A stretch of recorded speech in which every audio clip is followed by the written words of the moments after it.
बोलिए श्री आशुतोष महाराज की जय, सच्चे दरबार की जय।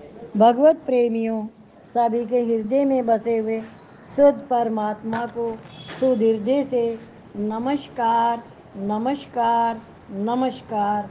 सभी के हृदय में बसे हुए शुद्ध परमात्मा को शुद्ध हृदय से नमस्कार नमस्कार नमस्कार।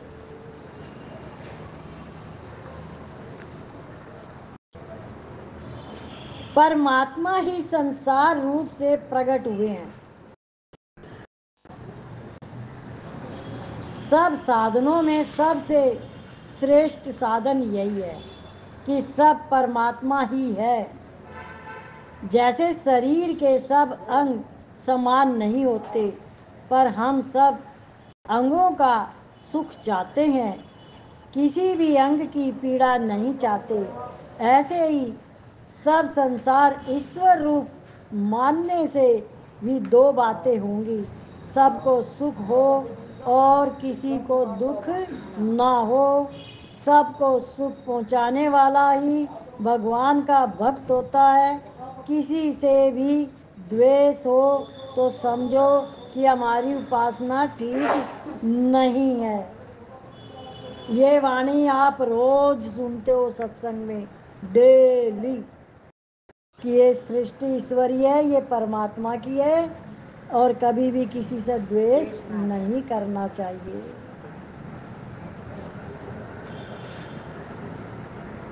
हम नित्य रहने वाले को नहीं मानते और नित्य मौजूद न रहने वाले को मानते हैं। यह बड़ी भारी भूल है।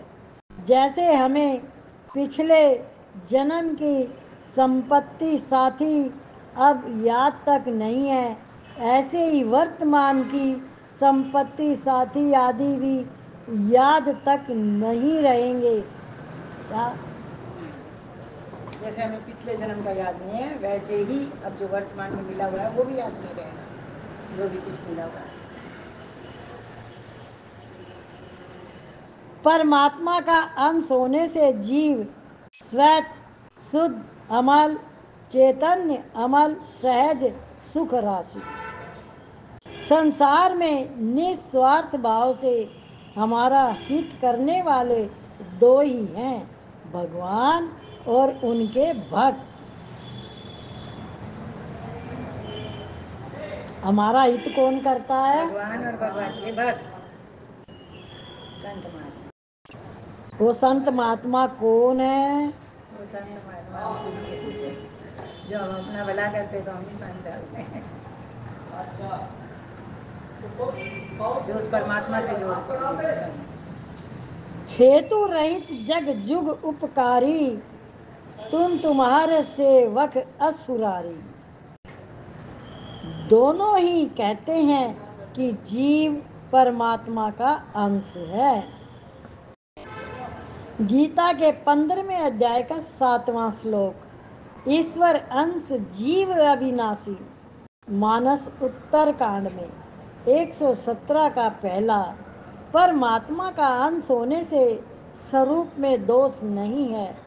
इस बात को आप मान लें, फिर इसका अनुभव हो जाएगा।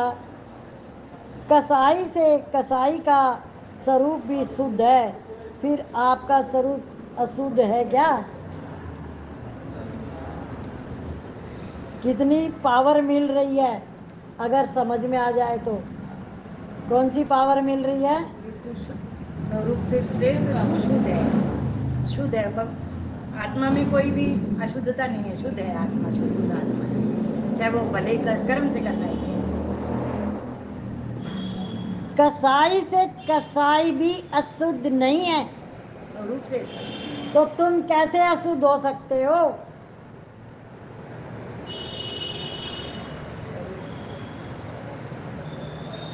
कितनी पावर मिली? समझ में आ गया? समझ में आएगा जब ही पता चलेगा ये सत्संग की बातें। मधु बताएगी। आत्मा में कोई अशुद्धता नहीं है, आत्मा शुद्ध है, वो सब में है ही, क्योंकि हम परमात्मा का अंश है। इसमें बताया है कसाई से भी कसाई, वो भी अशुद्ध नहीं है, तो तुम कैसे अशुद्ध हो सकते हो?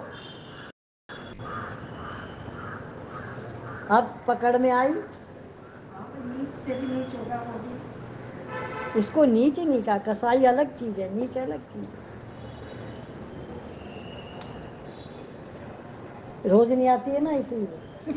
दो दिन नहीं आऊँ तो दीदी मेरे को ही पकड़ लेते हैं। तो किसने पकड़े? देखो अपने भक्तों ने पकड़ेंगे। जो हम जैसे कहते हैं ना, किसी ने मूली खाई तो मूली की डकार मारी, ऐसे ही जब हम सत्संग में रेगुलर होते हैं तो हमारे अंतःकरण से हमारी जो बातें बाहर आती है, उससे हमें पता चल जाता कि सत्संग को हम कैसे ग्रहण कर रहे हैं।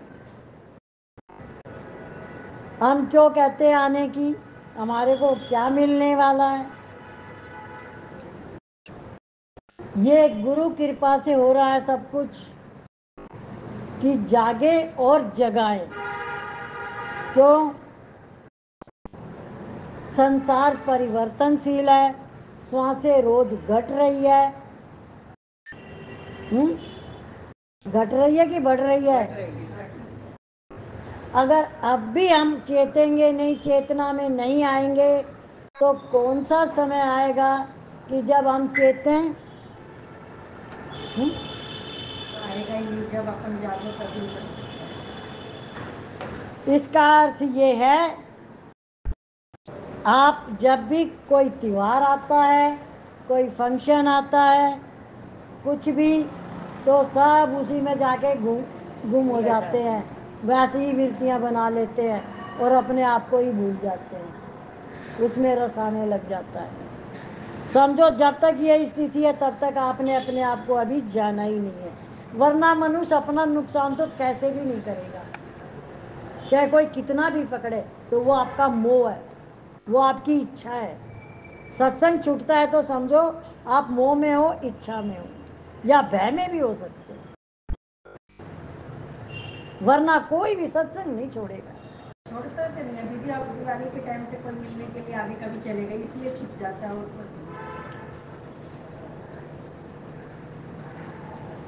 तो जो अपना नुकसान कर रहा है, तो भगवान भी क्या करे? भगवान तो कहेंगे भाई मैं तो रोज बुला रहा हूँ, मेरी तो कृपा रोज बरस रही है। पर तुम्हारे अंदर ही क्या है? रिश्तेदारी है। ज्ञानी रोज दिवाली मनाता है क्या? उसके यहाँ रोज दिवाली होती है। क्यों? क्योंकि वो सबको आनंद ही आनंद देता है और खुद भी आनंद में रहता है। परमात्मा का अंश होने से स्वरूप में दोष नहीं है, इस बात को आप मान ले, फिर इसका अनुभव हो जाएगा। कसाई से कसाई का स्वरूप भी शुद्ध है, फिर आपका स्वरूप अशुद्ध है क्या? कोई भी दोष आप में हर दम नहीं रहता। काम क्रोध आदि दोष स्वरूप में नहीं आते, प्रत्युत मन बुद्धि में आते हैं।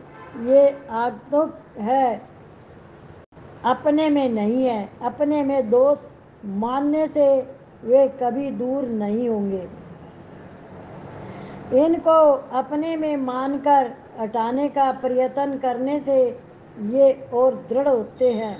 दोष आते हैं शरीर को मैं मेरा मानने से। अगर इन दोषों का आना न मिटे तो भगवान से प्रार्थना करो, हे नाथ कहकर पुकारो। क्या? कह के पुकारो। आप जितना भी संसार को पकड़ोगे, मोह में रहोगे, उतना भगवान से दूर रहोगे। आप सत्संग को 1 घंटे की खुराक मत समझना। इसके अंदर जो मैं घर पे सत्संग सुनती हूँ, ये वाणी यूट्यूब पे, उसमें यहाँ से कुछ मुझे अलग ही मिलता है रोज। मैं आपको सच बता रही हूँ, शब्द यही हैं, पर वो अलग ही तरीके से समझ में आते हैं और ऐसे लगता है कि इतना आनंद है इस सत्संग में, ऐसी बातें आ रही हैं। वो क्यों? क्योंकि वो कृपा उसकी होती है। हमने खाली मोबाइल चलाया या टीवी चलाया, उसमें सत्संग लगाया, पर जो समझ में आया वो कृपा उसकी है। आप भी घर पे एकांत में बैठ के सुने, अगर काम करते हुए भी सुनेंगे और मन में श्रद्धा है तो काम करते करते भी वो आपके अंदर चला ही जाएगा जो आपके लिए जरूरी होता है। उस समय आके बैठ जाओगे या तो क्या? ये सब उसके हुक्म से चल रहा है, सब कुछ उसकी कृपा से हो रहा है, सब कुछ परमात्मा की कृपा से। अपने में नहीं है, अपने में दोष मानने से वे कभी दूर नहीं होंगे। इनको अपने में मानकर हटाने का प्रयत्न करने से ये और दृढ़ होते हैं, दोष आते हैं। शरीर को मैं मेरा मानने से अगर इन दोषों का आना न मिटे तो भगवान से प्रार्थना करो, हे नाथ हे नाथ कहकर पुकारो। लक्ष्मी उसको चाहती है जो केवल भगवान को चाहता है, अथवा जो कुछ नहीं चाहता, जो अपने लिए कुछ नहीं चाहता, उसका प्रबंध लक्ष्मी करती है। लक्ष्मी तो माँ है, माँ को बेटे की चिंता रहती ही है। देखो, एक बार भगवान विष्णु में और लक्ष्मी जी में क्या हुआ, सबको पता है? कोई सुना सकता है? किसी को याद हो तो सुनाओ। इसको चालू रहने दो। तो दोनों में क्या हुआ? वो बोले कि मेरे भक्त ज़्यादा हैं, तो लक्ष्मी जी ने कहा मेरे भक्त ज़्यादा हैं। बोले कोई बात नहीं। तो वो गए, तो भक्त ने लक्ष्मी जी को बुलाया, तो लक्ष्मी जी गई, तो उसके घर में सब कुछ सोने ही सोने का हो गया। किसके? भक्त का, जिसने बुलाया था लक्ष्मी जी को। फिर क्या हुआ? विष्णु भगवान तो वहाँ आए नहीं, क्या? तो फिर लक्ष्मी जी ने क्या किया वहाँ आने के बाद? तो वो तो जाएगी विष्णु भगवान के पास ही, क्या? अब वो विष्णु भगवान के पास आ गई, तब वो तो उसके पीछे पीछे फिर आया, लक्ष्मी जी के पीछे पीछे। क्या? कौन? लक्ष्मी जी का भक्त। पर लक्ष्मी किसकी है? भगवान की, विष्णु भगवान की। वो तो उनके चरणों में रहती है। तो जब वो आया तो लक्ष्मी जी तो अपनी अपनी सही जगह पे बैठी थी। तो बोले कौन, किसका भक्त बड़ा? तो विष्णु भगवान का भक्त आया। तो वहाँ तो साधारण था सब कुछ, क्या? तो वो वहाँ गए, तो वहाँ उनकी तो बहुत कीमत हुई, क्योंकि वो तो चाहते ही भगवान को हैं।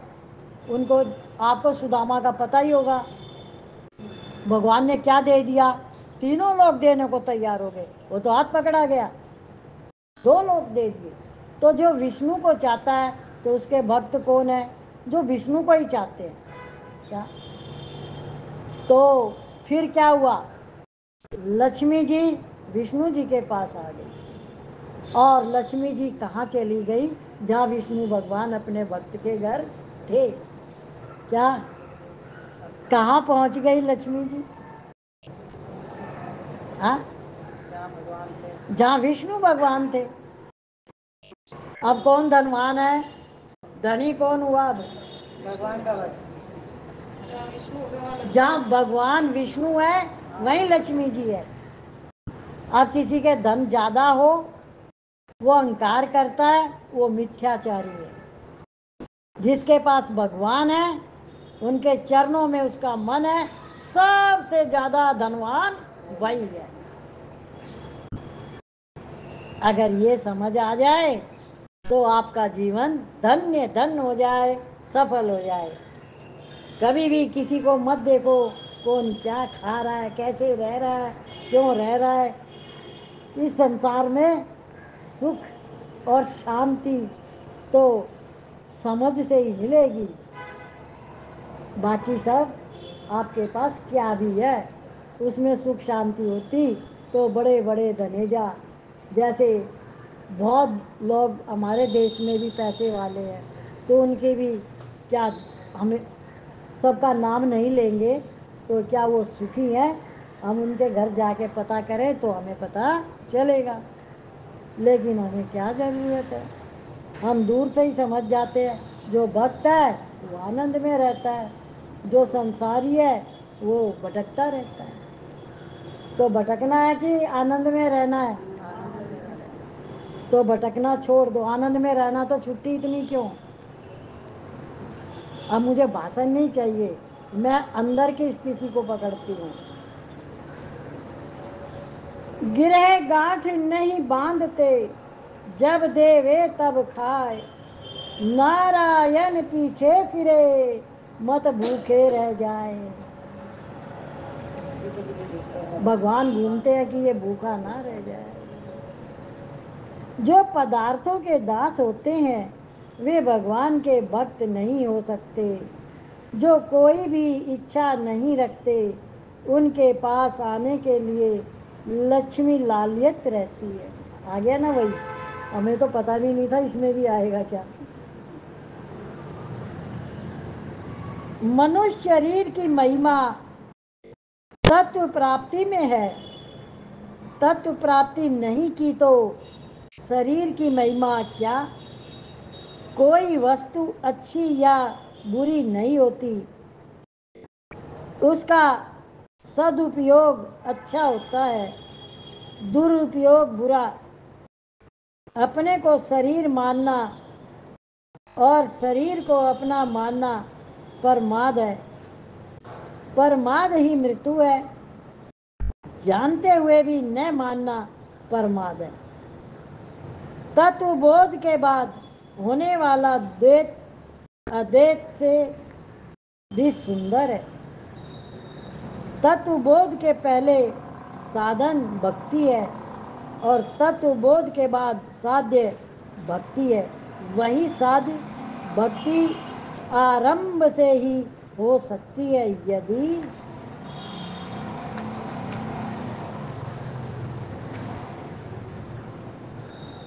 साधक का भाव विशेष हो।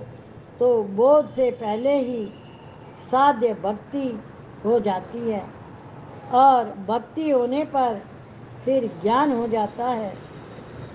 भागवत में ज्ञान और वैराग को भक्ति के बेटे कहा है। वह साध्य भक्ति भगवान से मांगनी चाहिए, वह भक्ति भगवान की कृपा से मिलती है। भक्ति ज्ञान से भी श्रेष्ठ है। संसार के पहले भी परमात्मा थे, पीछे भी परमात्मा रहेंगे और बीच में भी परमात्मा ही है। इस विषय में साधक को केवल सावधान रहना है। अनुकूलता प्रतिकूलता को देखकर राजी नाराज नहीं होना है। भगवान संसार मात्र के बीज हैं। जैसे मयूरी के अंडे में से अनेक रंग प्रकट हो जाते हैं, ऐसे ही भगवान विलक्षण बीज हैं जिनसे अनेक प्रकार की सृष्टि पैदा होती है। तो सृष्टि की उत्पत्ति कैसे हुई? संकल्प मात्र से। गीता अर्जुन 2 बार भी नहीं मिली, दोबारा भगवान ने अनुगीता कही, परंतु हम कलियुगी जीवों को वह गीता बार बार पढ़ने सुनने को मिल रही है। आपके भीतर जानने की लगन पैदा हो जाए तो पेड़ों से दीवारों से भी शिक्षा मिल जाए। लोग कहते हैं कि गुरु नहीं मिलता, मैं कहता हूँ कि चेले नहीं मिलते।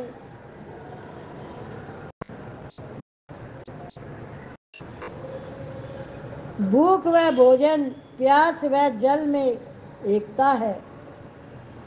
भूख के बिना भोजन में रस नहीं आता। भूख भोजन की सत्ता को और प्यास जल की सत्ता को सिद्ध करती है। भोजन न हो तो भूख लग ही नहीं सकती, जल न हो तो प्यास लग ही नहीं सकती। भूख से अभाव की पूर्ति अभाव से कैसे होगी? सत की चाहना असत से कैसे पूरी होगी? संसार में मन रहेगा तो भगवान मिल ही नहीं सकते। क्या? देखो, मैं ये नहीं कहती कोई क्या करे ना करे, जिसको जो अच्छा लगे करे। एक साल में कितने त्योहार आते हैं और किस किस के कितने रिश्तेदार हैं। तो अगर हम इन चीज़ों के अंदर विचार करें तो हमने एक साल में कितने सत्संग छोड़ दिए। क्या क्या हमने एक दिन भी खाना छोड़ा कि आज ये त्योहार है मैं खाना नहीं खाऊंगी, आज मेरा रिश्तेदार आ गया मैं खाना नहीं खाऊंगी, आज मैं रिश्तेदार के जा रही हूँ मैं खाना नहीं खाऊंगी? क्या किसी ने भी किया ऐसा? क्यों क्यों नहीं किया? सच बोलना, बताओ सच, क्यों नहीं किया ऐसा?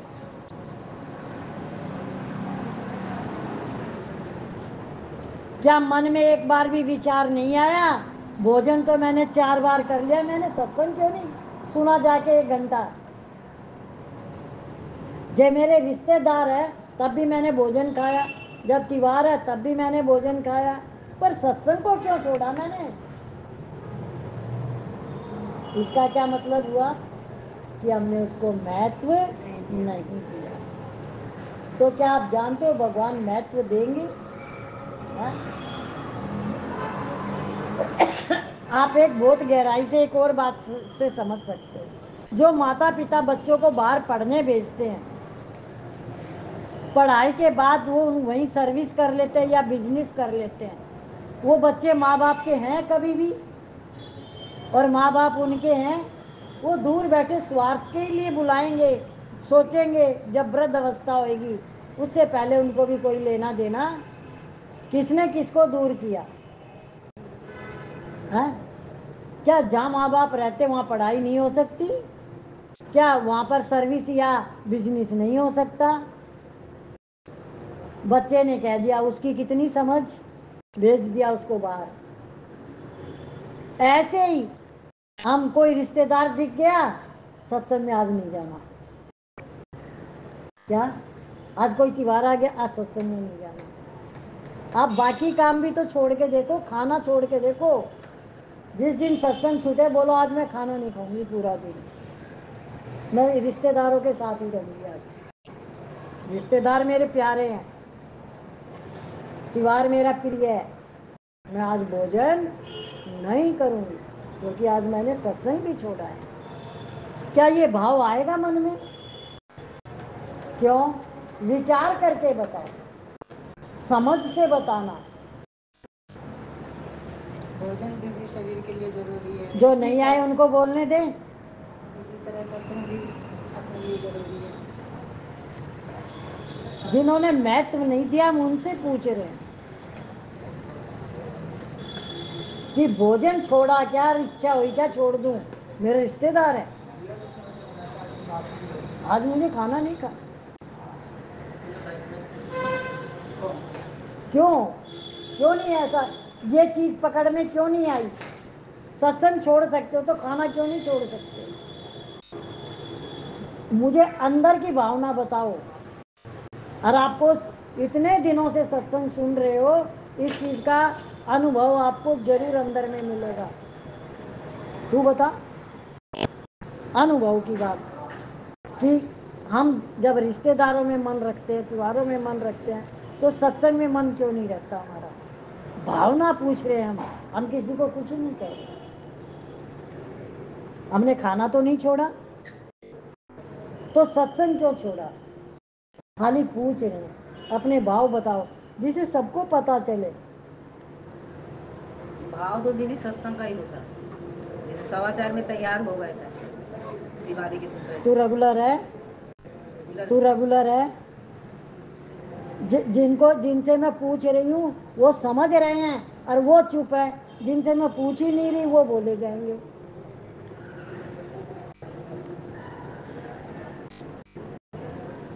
दीदी मैं तो 10 दिन नवरात्रे थे, फिर मैं बॉम्बे चली गई पहली रात। चुप रहने से काम हो जाएगा? आने के लिए भी तैयार थी, पर कुछ कुछ अड़चन आ गई तो 2 दिन खाना छोड़ा, फिर अड़चन में खाना छोड़ा क्यों? सबसे पहले अपने मन को बोलो आज मैं खाना भी नहीं खाऊंगी, अड़चन 1 मिनट में भाग जाएगी। बोल मन को उसी टाइम कि अगर आज तूने मुझे रोका है ना इस अड़चन से, मैं खाना नहीं खाऊंगी। मुझे एक बार करके देखो तुम, कैसे मन लेके आ जाएगा तुरंत। बोलो मन को, अगर सत्संग जाने में अड़चन आई है तो खाने की भी छुट्टी। बोलते आज बोल रहे थे राम कथा चलने वाली, मैं नहीं जाऊंगी, मैं तो सत्संग जाऊंगी। मैं पीछे की बात कर रही नहीं हूँ, आज की बात, मैं आज की नहीं कर रही हूँ। वो रोज हमारे सत्संग में आते हैं क्या? आते नहीं, मेरे को कह रहे थे पहले मैं तो सत्संग जाऊंगी 2 दिन। नहीं, जब हमारे सत्संग में कोई नहीं आता वो दूसरे को क्यों लेके जाता है? दीदी आज मेरे को डांट लगाई, मैं तो सत्संग जाऊंगी। तो जो जितनी बात बताई जा रही है, पकड़ में आ रही है, उतना ही हमको जवाब चाहिए कि अगर हमारा मन अड़चनों से रुकता है घर में, तो हम उस अड़चन के कारण अपने मन को बताएं कि आज भोजन की छुट्टी। भोजन की छुट्टी भी कर लो, फिर भी दीदी सत्संग तो याद आता है, सत्संग के बगैर तो करके तो दिखा भोजन की छुट्टी सुबह से रात तक का। वो रह जाएंगे है। है प्रायश्चित हो गया प्रायश्चित है ये। के लिए, वो दूसरी बार नहीं होगा ऐसा। वो आएगी ही नहीं अड़चन कभी भी जिंदगी में। हमने सत्संग चालू क्यों रखा? इसलिए रखा कि घर में कितने क्या काम होता है आपको 4:30 से 6 बजे तक, मुझे ये बताओ, 4:15 से 6 बजे तक आपको घर में क्या काम है किसी को भी काम? कौन है अड़चन वाला? क्यों बेचारों को दोष दे रहे हो? वो तो कभी कोई आ गया तो वो तो उसको तुम बोल के आ सकते हो या साथ में भी ला सकते हो, पर तुम्हारा ही मन